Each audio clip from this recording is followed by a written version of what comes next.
Salutations fraternelles à tous et à toutes.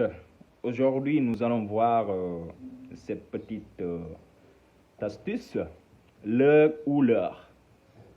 Comme j'ai tendance à le dire, quand on fait un concours, il faut bien le préparer.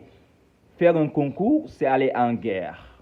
Et quand on veut guerroyer, il faut s'armer jusqu'aux dents. Il ne faut négliger aucun détail.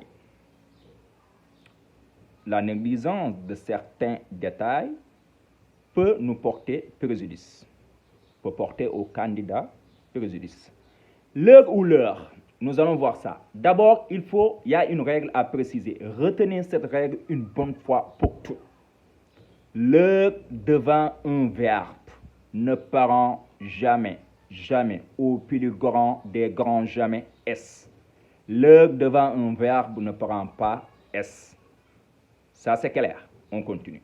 Donc, notre problème sera l'heure devant un nom. L'heure devant un nom, parfois, ça peut prendre S, parfois, ça ne prend pas S. C'est ce qu'on va essayer de voir. Donc, l'heure devant un verbe, fermez les yeux, fermez le cœur, fermez tous les organes et ne mettez pas S. Mettez l'heure comme ça. Il est invariable, c'est le pluriel de lui. On continue avec nos phrases pratiques. Quand un candidat écrit un mot, il doit être capable de le justifier. La grammaire, c'est un peu comme la science. L'orthographe, la conjugation, ressemble à la science. Soit on trouve ou on ne trouve pas. La première phrase, les oiseaux ont retrouvé leur liberté. C'est comme si on dit, l'oiseau a retrouvé sa liberté. Ce sont des oiseaux enfermés dans une cage. Maintenant, ils ont retrouvé leur liberté. Donc, ils n'ont qu'une seule liberté, les laisser voler. Et voilà, ils ont retrouvé leur liberté. C'est comme si on dit, l'oiseau a retrouvé sa liberté. Et voilà, tout simplement, on passe. Donc, devant un nom singulier. Donc, on ne peut pas dire, l'oiseau a retrouvé ses libertés. Ça sonne mal à l'oreille. Donc, c'est pourquoi on n'a pas mis S à l'heure. Deuxième phrase, les étudiants ont reçu leur bourse. L'étudiante a reçu sa bourse.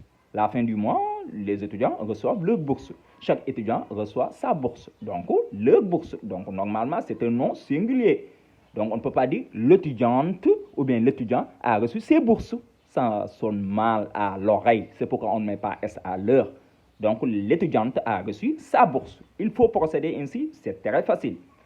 Il leur donne des conseils. Leur devant un verbe, là, on a déjà expliqué. Leur donne des conseils pour leur voyage. C'est un groupe de personnes qui se réunissent pour voyager et tout. Donc, c'est un seul voyage. Donc, souvent, c'est le contexte qui nous dit si on met S ou on ne met pas S. C'est le contexte qui dicte parfois. Donc, il faut bien comprendre le contexte dans lequel le texte est. Donc, il leur donne des conseils pour leur voyage. Donc, c'est un seul voyage. Si c'est un seul voyage, on met juste le sans S. Et donc là, le est un adjectif possessif. Le, dans ce cas, est un adjectif possessif. S'il est devant un verbe, c'est un pronom personnel. On peut le remplacer par lui. C'est bon, on continue. Les élèves ont acheté leur cahier. On est dans une classe. Chaque élève a son cahier. Donc, tous les élèves ont acheté leur cahier. Chaque élève a acheté son cahier. Donc, le prend S. Donc, vous voyez, c'est ça, c'est la logique. Les élèves ont acheté leur cahier. Donc, le prend normalement S. Chaque élève a un cahier. Souvent, il faut bien comprendre le contexte. Voilà, pour pouvoir s'en sortir. La dernière phrase, on termine avec cette phrase-là. Les femmes sont parties avec leur sac plein. On suppose, on est dans une forêt, les femmes sont parties en forêt ou bien dans la brousse pour, disons, chercher du bois. Maintenant, chaque femme a mis du bois dans son sac. Et maintenant, elles sont parties avec leur sac plein. Donc, chaque femme, on suppose, chaque femme a son sac. Donc, elles sont parties avec leur sac plein. Donc, ici, le prend S. Tout simplement, c'est pas difficile, c'est trop simple. Négligez pas les détails qui peuvent vous porter préjudice. Donc voilà pour aujourd'hui ce que je vous ai amené. La prochaine fois, Inch'Allah, on verra d'autres astuces ou bien bon, on va faire une dictée plus pratique. Mais pour le moment, il faut lire beaucoup, lire et relire.